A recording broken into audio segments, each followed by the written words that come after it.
kenapa wa ma arsalnaka illa rahmatan lil alamin, kata Mbah Mun, Allah itu pasti bikin ulama yang tidak produk Arab itu pasti ada. Kalau orang Arab jadi ulama wajar, bahasanya Arab, domisilinya di Arab. Tapi Allah akan selalu bikin ulama yang tidak bangsa Arab. Imam Ghazali itu Tus itu Persia. Imam Bukhari itu kira-kira kalau sekarang ikut Uzbek. Ya. Imam Bukhari itu kalau negara sekarang ikut mana? Uzbek. Kenapa demikian kata Mbah Mun? Karena Allah sudah ngendikan wa ma arsalnaka illa kafatal linnas. Manusia semua ini kena khitabnya Islam. Kalau tidak ada ulama yang dari berbagai negara, kesannya Islam itu hanya milik orang Arab Saudi. Makanya Allah selalu bikin ulama-ulama yang bahkan tidak Arab. Termasuk Imamul Muhaddisin, yaitu Imam Bukhari, itu orang Uzbek, orang Rusia lah kalau sekarang, ikut Uni Soviet dulu. Imam Ghazali itu orang Persia. Syekh Nawawi itu orang Banten. Karena Allah ingin memaklumatkan bahwa Islam ini untuk semua, sehingga orang yang tidak Arab pun bisa belajar Islam, yang alimnya itu nggak kalah sama orang apa? Arab. Makanya ini PR ya. Kalau Gus Dah Ploso nanti ngendikan suatu saat orang belajar Islam itu bahkan orang Arab pun bisa belajar ke Indonesia. Kalau orang Indonesia bisa alim betul kayak dulu. Sekarang banyak liga antar ulama. Itu orang Indonesia pasti masuk. Ulama-ulama top dunia itu pasti orang Indonesia banyak yang masuk. Karena tadi ketika orang Indonesia baca kitab, itu orang Arab itu kagum, kok bisa tidak bahasanya baca secara benar. Bukan sekedar bisa baca secara benar. Karena memang dilatih sedemikian rupa di pondok-pondok. Makanya kita semua lah, yang alim di Indonesia itu kemana-mana ya pasti alim. Dulu putra Mbah Mun namanya Gus Zofur itu tahun pertama ya sudah the best di tahun pertama. Kalau tahun pertama the best-nya ilmunya bawaan dari sarang, dari keluarganya. Gus Naji mondok di Sayyid Muhammad tahun pertama sudah dipuji sebagai yang teralim karena ya sanggup. Kalau dipujinya tahun ketiga, tahun keempat kan mungkin dapat dari sana. Ini tahun pertama. Saya ulang lagi tahun pertama. Karena pengajaran di Indonesia itu luar biasa di pondok-pondok ini. Makanya kalau dalam anekdot pondok itu cerita-cerita lucu itu. Ada orang Jakarta ngaji, setelah di kelas itu pelengahan terus. Melihat jendela, lihat pintu terus. Lama-lama gurunya marah. Kamu diajarin kok enggak punya sopan, melihat pintu terus enggak memperhatikan guru. Anak Betawinya jamnya lucu. Habis Pak Guru bohong. Kenapa ya? Kamu Pak Guru bilang Ja'a Zaidun, Zaid datang. Tak lihat enggak ada yang datang. Setelah itu contoh nasab kan ro'a itu Zaidan. Saya melihat Zaid, saya enggak melihat Zaid. Contoh ketiga yang jer kan maror tu bi Zaidin. Saya berjalan ketemu Zaid. Pak Guru diam di situ enggak jalan-jalan. Jadi saking detailnya Indonesia dia cari. Kalau rofa Ja'a Zaidun, kalau nasab ro'a itu Zaidan, kalau jar maror tu bi Zaidin. Nah si murid Betawi ini karena pertama sekolah, ngiranya gurunya itu cerita Zaid datang, makanya dia ngelihat pintu terus. Mana katanya datang kok enggak datang-datang. Nah dengan latihan seperti itu, kemungkinan orang Indonesia salah itu kecil karena memang dilatih betul. Saya ulang lagi karena memang dilatih betul. Sehingga ketika orang Indonesia ini yang cerita seorang wartawan, ini kisah nyata. Kalau ini tidak anekdot, kisah nyata. Ada wartawan internasional ngeliput Ramlah itu di Gaza, di Palestina. Wartawan Indonesia ini hanya bisa bahasa Inggris. Dijak ngomong bahasa Arab. Terus dia bilang saya tidak bisa. Saya tidak bisa, saya bisanya ngomong Inggris. Tapi apa yang terjadi setelah sholat, si Indonesia ini jadi imam pakai sholat jariyah lagi. Baca bismillah benar, bismillahi jar karena mudhof ilaih. Terus ketika iktidal ya benar, Rabbana lakal hamdu mil'us samawati wa mil'ul ardi benar. Ketika tahiyat ya benar, at-tahiyatul mubarakatuh sholawat. Sama orang Arab ini diambungi. Orang Arab kalau senang orang itu dicium. Kamu tawaduk, sebenarnya kamu itu ahli bahasa Arab. Karena orang Indonesia sekali sholat itu nggak ada yang salah. Meskipun benarnya karena hafalan, tapi bagi yang ahli nahwu itu hebat. Misalnya kita kalau ngapalkan kan bismillahi, bismi jar karena ba, Allahi jar karena mudhof ilaih, ar-rahmani jar karena sifat, ar-rahimi karena sifat, alhamdu rofa karena mubtada, lillahi jar karena ada huruf jarli, robbi jar karena sifat. Sebetulnya tidak karena pinter, tapi karena hafalan. Tapi orang Indonesia hebatnya itu benar terus. Rabbana lakal hamdu, ya kan, alhamdu rofa, terus mil'us samawati ya rofa karena sifat. Sehingga terus orang Indonesia kalau sholat di Timur Tengah itu dipuji karena makhrajnya ya benar, rofa nasabnya juga benar. Nah itu di negara lain tidak ada nggak Indonesia. Orang Cina itu sering bikin marah orang-orang Arab karena kalau dongo itu nggak fasih kayak orang Indonesia. Orang Indonesia kalau dongo ya Allahumma Allahumma tohir tohir qalbi qalbi. Orang Cina ini yang jadi guyon di Arab, Allahumma Allahumma tahir tahir kalbi kalbi gitu. Itu kan bedanya jauh. Itu orang Arab pertama membiarin, lama-lama kalbun kalbun entak gitu, maksudnya asu asumu gitu. Karena dia bilangnya qaf itu kaf. Jadi kalau Allahumma do Allah tohir, kalau aturi nyucekno panjenengan kalbi ing asu ingsun kan. Tapi kalau qalbi itu ati ingsun, tapi kalau kalbi anjing ingsun. Bedanya qaf sama kaf. Ana orang ya kalbun entak. Asu asumu maksudnya kan. Tapi padahal orang Cina itu paling dilihat teksnya ya pakai qaf. Orang Indonesia enggak, mulai kecil dilatih sak fase-fase. Sampai ya sulit betul latihan Fatihah itu. Kalau di Kudus malah sampai 3 bulan Fatihah. Sampai at-tahiyyatu, kurang lagi, kurang bersih. At-tahiyyat sampai gitu. Sampai ada cerita itu orang dipanggil maftuhin itu enggak melengak, harus maftuhin. Baru melengak. Tapi barokahnya itu orang Indonesia kalau dongo memang benar-benar Allahumma tohir qalbi. Ya Allah sucikan hati kami, bukan tahir kalbi. Karena sekali jadi kaf itu maknanya anjing saya. Ya Allah sucikan anjing. Jadi ini orang Indonesia. Jadi kata Mbah Mun, dawe Mbah Mun, illaka fatal linnas, bahwa agama ini milik semuanya. Itu diantara bukti Allah menghendaki atau mendesain Islam seperti ini, orang yang belajar di Indonesia itu pengetahuannya Islam, pengetahuannya tentang Islam itu tidak kalah sama yang belajar di Al-Azhar, sama yang belajar di Arab Saudi.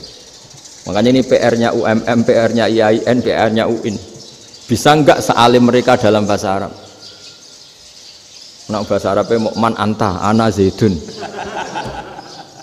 Jangan sampai, karena kita di sana ini kadung dibully. Orang Arab tuh kalau bully kita, sampai tak kasih cerita. Itu ngawurnya Masya Allah. Kata dia, ada anak orang Indonesia haji. Si anaknya orang Indonesia yang dijotos sama anaknya orang Arab. Dijotos, dipukul. Singkat cerita terus si orang Indonesia nggak terima, anaknya yang orang Arab dipukul. Yang balas bapaknya. Orang Arab tanya, lima ada dorobta ibni, kenapa kamu mukul anak saya? Itu orang Indonesia bahasa, wah aku biasa. Jadi hanya bilang gitu. Artinya anak saya dihada ya maka tak ada. Bahasa Arabnya gitu. Anak saya dipukul maka saya balas mukul. Itu orang Arab mantuk-mantuk oh gitu. Paham? Suatu saat ada orang Indonesia itu sama orang Arab itu dilus-lus. Dilus-lus itu ya digini-giniin. Karena dia latihan bahasa Indonesia, latihan bahasa Arabnya itu masih mufrodat. Jadi kalau mengartikan yadun itu tangan, saro itu jalan. Jadi kalau jalan ya saro-saro. Roksun itu kepala. Ana itu ingsun. Jadi karena dia nggak ngerti penggunaannya. Itu bahasa Arabnya itu yadun anta. Jadi bukan yaduka tapi yadun anta. Berarti tangan kamu. Saro-saro itu jalan-jalan. Ala roksi anak yang atasnya sirah ingsun. Jadi mestinya yang benar kan yaduka saro ala roksi atau gitu. Tapi enggak dipotong-potong. Yadun tangan kan, anta kamu. Berarti tangan kamu. Saro-saro jalan-jalan. Roksun itu sirah, anak ingsun. Jadi di atas kepala saya. Orang Arab tertawa-tawa. Tapi paham. Maksudnya seperti itu. Jadi kita ini dibully di Arab itu Masya Allah. Jadi akhirnya lahirlah ulama-ulama tadi yang saya sebut tadi. Bahkan pernah lama sekali ulama Indonesia itu jadi master di Arab Saudi, yaitu Senawi Banten. Itu kalau orang sana bilang itu Sayyidu Ulama Il-Hijaz, top-topnya ulama Mekah Madinah. Padahal beliau orang Indonesia dan dimakamkan di Ma'la, itu dekat makamnya Sayyidah Khadijah karena sangat dihormati. Nah, di antara sebab dihormati adalah ketika orang memahami syahid, maknanya pokoknya maktulal kafir. Syahid itu adalah orang yang kalau perang itu mati di medan perang. Itu Imam Nawawi merinci secara detail. Kalau dia perang supaya tujuannya mati syahid cepat ke surga, berarti dia nuruti hadzun nafsi, ingin cepat ke surga. Tapi dia lupa bahwa dia dengan terbunuh pasukan Islam berkurang kekuatannya. Maka syarat perang yang benar adalah ya ingin menang. Di mana-mana perang ya lillahi kalimatillah, supaya kalimat itu menang, jangan ingin kalah.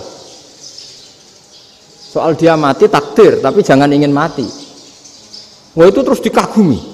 Ternyata memang, oh iya ya, kalau pasukan Islam 10, kafir 10, kita ingin syahid, berarti ya kalau orang ingin syahid kan terus mungkin perangnya ada hati-hati, main ngawur saja terus kalah mati. Sudah apa, kalong satu kan, terkurangi satu kan. Nah kalau semuanya 10 punya niat gitu,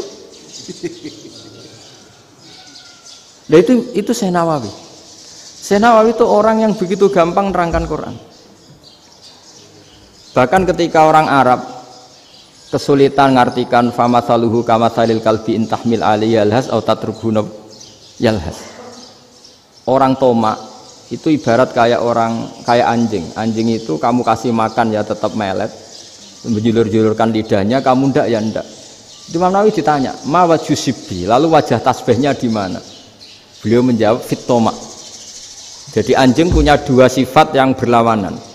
Di bab ilmu dipuji, nggak ada hewan yang mudah menerima ilmu kayak apa? Anjing. Sehingga Quran mengistilahkan wa ma 'allamtum minal jawarihi mukallibin. Hewan yang mudah diajari itu oleh Quran dibahasakan sudah menganjing. Karena anjing adalah hewan yang paling mudah apa? Diajarin, itu diakui oleh Quran wa ma 'allamtum minal jawarihi mukallibin. Tapi dia punya sifat yang sangat buruk sekali, yaitu nggak pernah puas. Makanya ketika Bal'am bin Ba'ura, ada tokoh yang kedonyan ya, itu kalau diistilahkan Quran walakinnahu akhlada ilal ardi wattaba hawa famathaluhu kamathalil kalbi intahmil alaihi yalhas aw tatrukhu yalhas. Jadi anjing punya dua sifat yang berlawanan. Di bab ilmu dipuji karena paling mudah diajarin.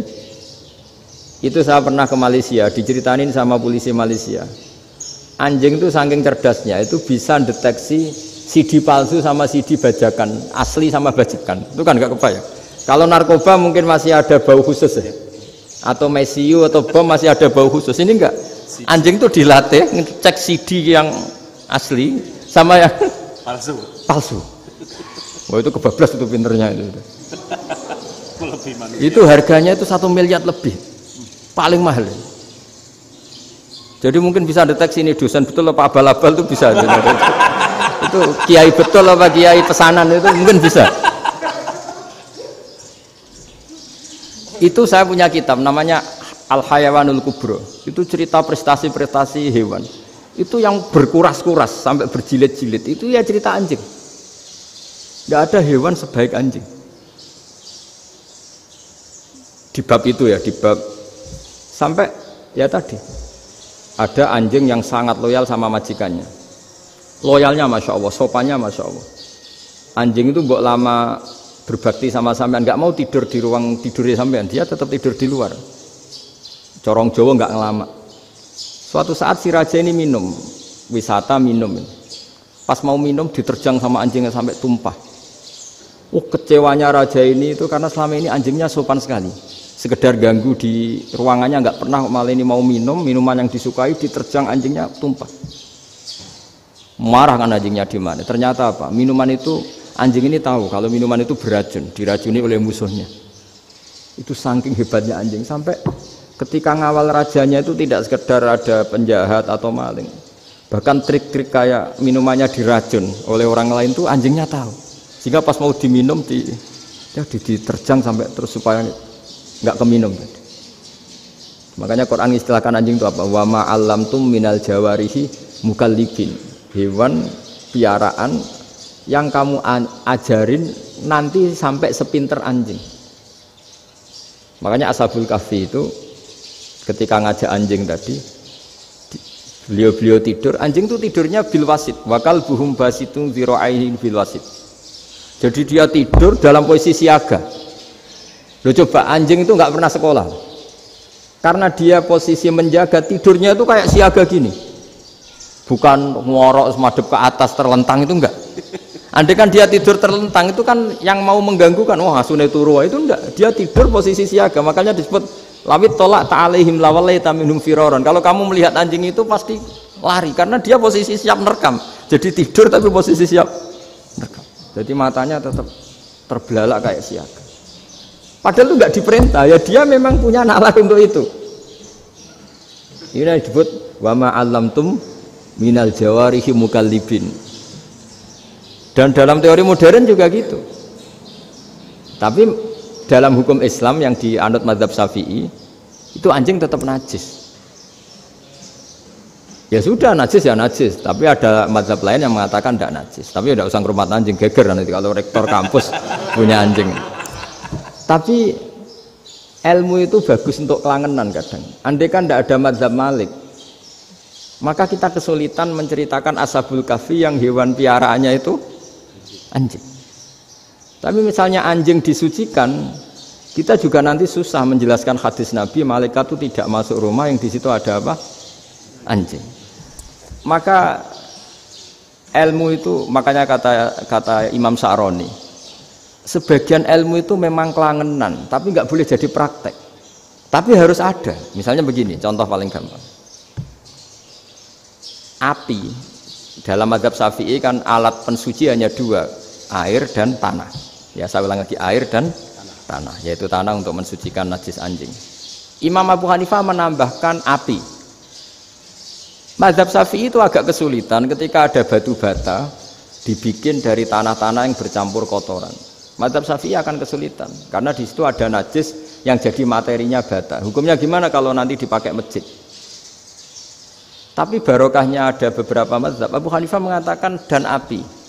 Jadi apa tadi, air, tanah, api. Alasannya masuk akal. Ketika usatul mukminin, orang-orang mukmin yang ahli maksiat itu sebelum masuk surga, kalau dia dosanya banyak itu dibakar dulu supaya suci. Emas itu untuk memisahkan dengan materi lain juga harus dibakar. Berarti api termasuk alat. Artinya gini, batu bata yang materinya dari tadi najis sekalipun, ini menjadi suci karena ngalami pembakaran. Tapi kata Imam Sa'roni, ilmu ini hanya sebagai ilmu. Jangan sampai kalau kamu mau wudhu gak ada air terus membakar diri lah, ini ribet kan. Jadi ilmu itu sebagian memang untuk kelangenan, karena kita butuh.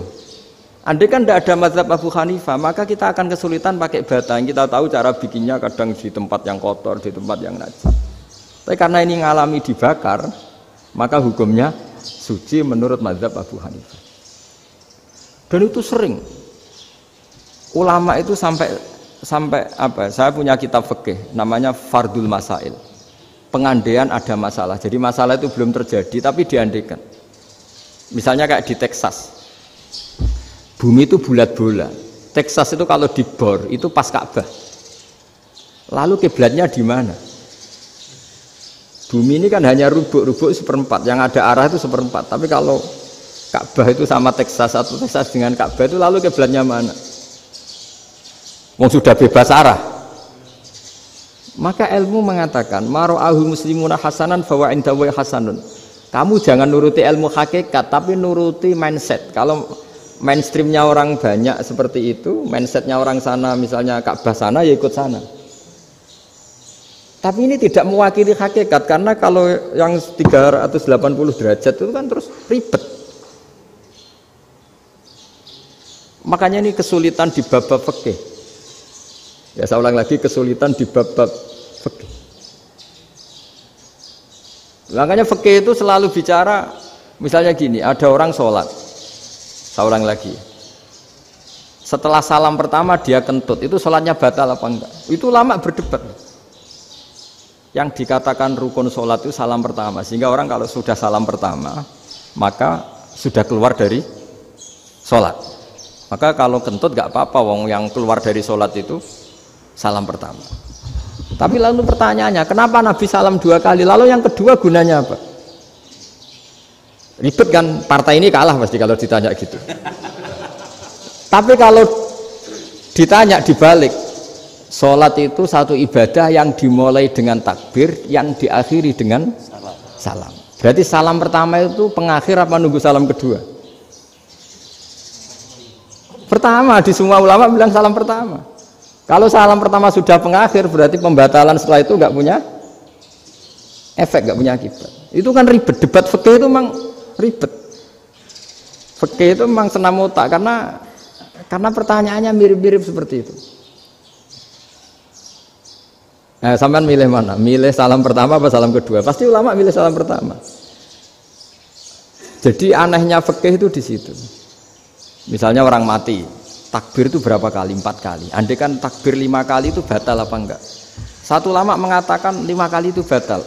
Karena rukunnya sholat jenazah itu takbir 4 kali. Berhubung ini rukun, kalau nambahi ke 5, berarti menambahkan rukun. Kayak kamu sholat rukuk 2 kali kan batal. Sujud 3 kali batal karena menambahkan apa? Rukun. Berarti kalau takbir 5 kali batal.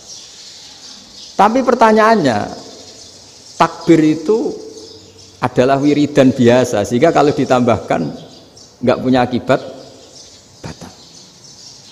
Jadi perdebatan ulama itu kadang ya lucu. Kayak kemarin Pak Haris pas pertama bertamu ke sini mau ngundang saya, tak ceritain. Dulu sholat jenazah itu pasti mayat di depan. Karena lazimnya sholat jenazah itu mayat di depan. Tapi mulai dulu ulama sudah berpendapat, andai kan jenazahnya di belakang pun tetap sah.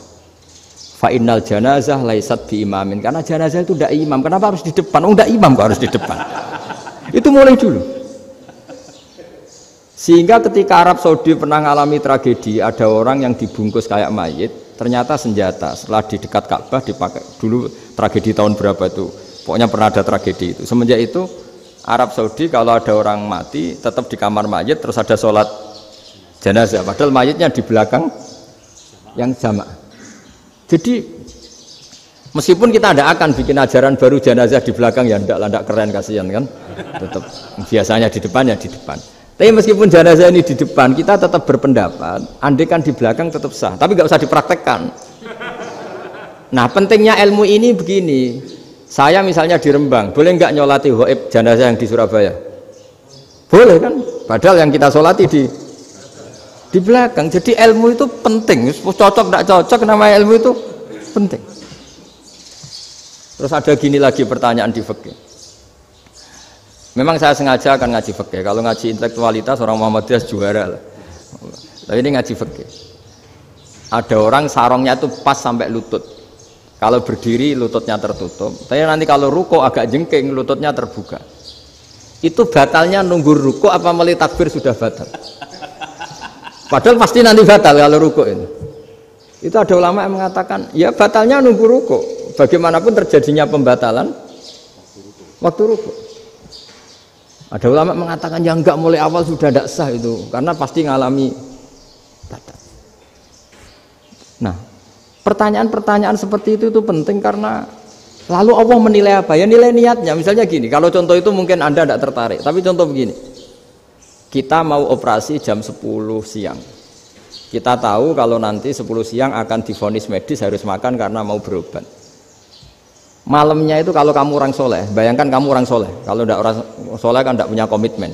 Kamu milih niat puasa, apa enggak jam 10 mesti mokak menisan raposo. Kamu orang soleh. Kalau kamu orang soleh pasti milih puasa karena ini Ramadan. Meskipun nanti jam 10 pasti disuruh batal sama dokter. Setidaknya kita berpikir gini, nak mati jam itu paling enggak ditulis saya sebagai orang yang puasa. Jadi perasaannya orang soleh itu beda. Kalau orang kok sampean barang menisan raposo kok ya mesti. Sampai tidak pernah berpikir bahwa puasa mulai fajar sampai jam 10 itu luar biasa. Bisa saja kita mati jam 7, bisa saja mati jam 6. Kan ditulis Allah sebagai orang yang berkomitmen terhadap puasa. Terus ada kemungkinan kecil, adalah jam 10 itu dokternya sakit atau nggak jadi ke sana. Berarti kamu kan nggak jadi buka. Kan ya mungkin juga. Sama yang tadi. Delala sebelum ruko ono wong sing nyarongi sampean. Sehingga sholatnya normal. Kamu tidak menemukan pakaian yang pas, jebule pas setelah ruko, mau ruko, ono wong kata, wah sholatnya kira bener disarongi. Itu agama. Jadi agama itu dimulai dari mana coba? Dimulai dari niat, dari komitmen. Nah sekarang kelirunya kenapa ada garis keras? Agama itu dimulai dari keinginan ideal. Itu yang mulai itu ada orang-orang garis keras. Agama ini enggak, agama ini dimulai dari niat. Sampai ada kaidah agama la yudroku kulluh la yudroku kulluh. Kalau tidak bisa ideal jangan ditinggalkan sama sekali. Tapi orang enggak, sekarang bayangkan Islam itu ideal. Pemimpinnya ya soleh, masyarakatnya soleh, enggak ada maksiat, enggak ada apa. Nan apa ilmu? Kalau secara ilmu mulai dulu ya ada orang dolim, ada orang soleh. Nabi kurang baiknya. Di angkatan itu ya ada orang munafik. Sehingga ulama itu sudah berpendapat ideal itu piye? Zaman Nabi saja ada orang apa? Munafik. Itu ilmu. Kalau nuruti kelangenan inginnya dunia ya steril, enggak ada maksiat, enggak ada. Dan agama itu diciptakan Allah itu memang unik. Calon Nabi misalnya, Nabi Musa itu sing rumat Fir'aun. Ketika Nabi Muhammad lahir sing ribet manitia ini Abu Lahab. Orang dosen UMF. Coba. Karena Allah ingin memaklumatkan ke kita bahwa agama ini akan hidup di kondisi apapun. Asia, istrinya Fir'aun itu termasuk mukminah yang dipuji Quran. Padahal dia bukan istrinya pengurus NU atau pengurus Muhammadiyah, istrinya Fir'aun. Tapi itu pelajaran bagi kita bahwa orang-orang baik itu tidak harus di lingkungan yang baik. Masjid paling makmur itu kadang di dunia mungkin ya jangan bakas Mekah Medina itu karuan. Mungkin di antara masjid yang makmur justru yang di Kanada, di Amerika mungkin. Karena merasa minoritas itu perpustakaannya ada, kajiannya ada. Tapi banyak masjid di daerah pesantren yang malah sepi. Karena kiainya tahu jamaah di masjid itu wajib. Lalu itu ada daerah pesantren, saya ulang lagi ada daerah pesantren. Didikon pengajian, monggo nekani pengajian, maca selawat ning omah ganjaran padha wae. Ribet kan? Mau dibantah itu benar. Mau dibiarin merusak tatanan. Jadi saya mohon sekali ya, jadi ilmu itu diperbandingkan supaya perbedaan-perbedaan itu biasa. Dulu Imam Malik itu punya murid namanya Imam Syafi'i. Itu dalam banyak hal. Itu perbedaannya tajam sekali. Ya saya ulang lagi, dalam banyak hal itu perbedaannya tajam sekali. Misalnya begini. Ini terakhir percontohan saya fikih, nanti dikaji sendiri. Ada seorang A'rabi, Ja'a A'rabiyun. Ini di hadis sahih diulang-ulang di semua Al-Kutubus Sittah ada peristiwa ini. Ja'a A'rabiyun ila Rasulillah sallallahu alaihi wasallam faqala ya Rasulullah ahlaktu. Qala wa ma ahlakaka? Qal wa qatu imraati fi nahari Ramadan. Ya Rasulullah, saya ini orang yang rusak. Kenapa? Saya ini hubungan intim sama istri saya ketika masih siang Ramadan. Singkat cerita orang ini dihukum berat sama Nabi. Hukumannya adalah karena dia membatalkan puasa ketika dengan hubungan intim. Sama Nabi dihukum, kamu harus merdekakan budak. Wah, tidak mampu ya Rasulullah, saya tidak punya budak. Jadi ini bukti bahwa agama ini sangat sosial sehingga sebagian kafaroh harus memerdekakan budak. Kamu kalau gitu puasa 2 bulan. Yang baru puasa 2 hari aja kecelakaan malah disuruh puasa 2 bulan. Ya sudah kamu ngasih makan 60 orang miskin. Saya ini orang paling miskin. Kok ini jadi sudah miskin agak hiper lah orangnya. Poso-poso kok gitu. Itu kata ulama kalau orang Jawa gak mungkin makanannya tempe mendoan, gak mungkin itu. Di Jawa itu nggak mungkin lah ada orang batal puasa karena hubungan intim. Ada istrinya nggak cantik, cerewet, sang lanang mangane mendoan, itu tidak mungkin, kecelakaan itu tidak mungkin. Tidak mungkin itu. Tapi kalau Arab mungkin karena makanannya daging. Singkat cerita, terus pertanyaannya gini. Kalau batal biasa itu kan bayarnya puasa 1 hari. Kalau batal, tapi kalau batal pakai hubungan intim, pakai jima kalau dalam bahasa fikih, itu kafarohnya berat, yaitu merdekakan budak atau puasa 2 bulan berturut-turut. Pertanyaannya gini, jima istri itu boleh loh tidak zina. Saya ulangi, jima istri itu boleh loh tidak zina. Itu kan hukumannya berat. Nah terus Imam Malik berpikir kalau gitu tidak harus jima dong. Poso-poso, ora ana uzur, ora ana apa terus nyate. Esuk mangan bakso. Tanpa ada alasan syar'i. Hukumnya harus sama dong. Karena jima hukumnya boleh, berarti semua iftar, semua pembatalan puasa yang tidak ada uzur syara' maka hukumnya sama, yaitu sanksinya sama.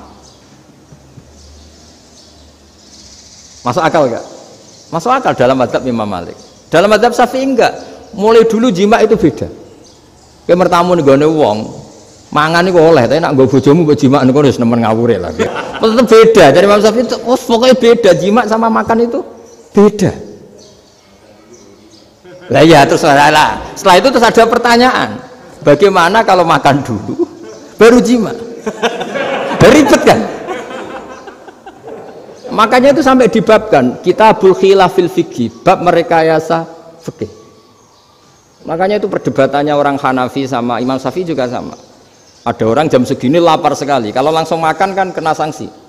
Ya pergi aja dulu, pura-pura ngaji ke Gus Bah gitu. Nanti kan jadi musafir kan? Wah itu sudah boleh itu kan? Musafir. Padahal enggak. Memang dia pergi itu karena supaya bisa makan. Mau enggak kepikiran ngaji kok tahu-tahu ingin ngaji. Mumpung Ramadan nah. Nah makanya dibabkan apakah boleh merekayasa fikih. Tapi fikih bisa apa coba? Dengan status kamu musafir, ya memang boleh iftar, boleh berbuka. Lah itu terjadi terus perdebatan ulama menyangkut fikih. Karena memang masalah furu'iyah.